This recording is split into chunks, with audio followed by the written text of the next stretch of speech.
così, questa è una storia.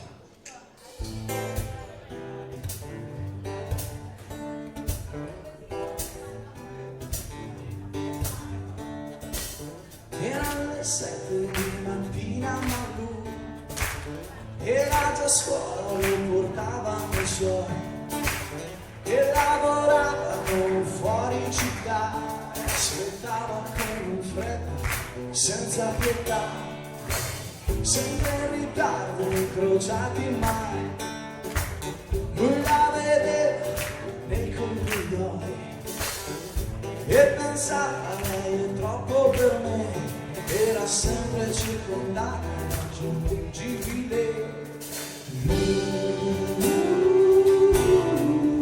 Pensava non si accorgerà neanche che sono qua.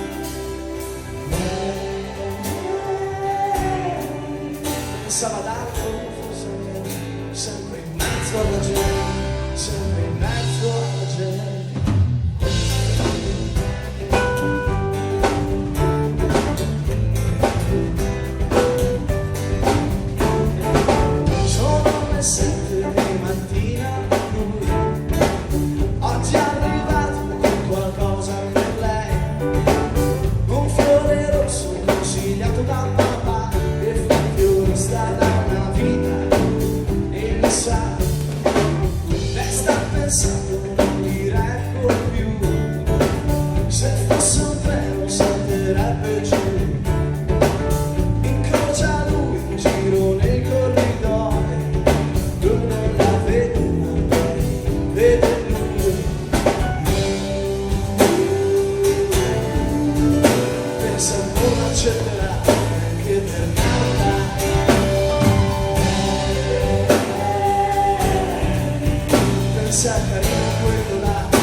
Grazie.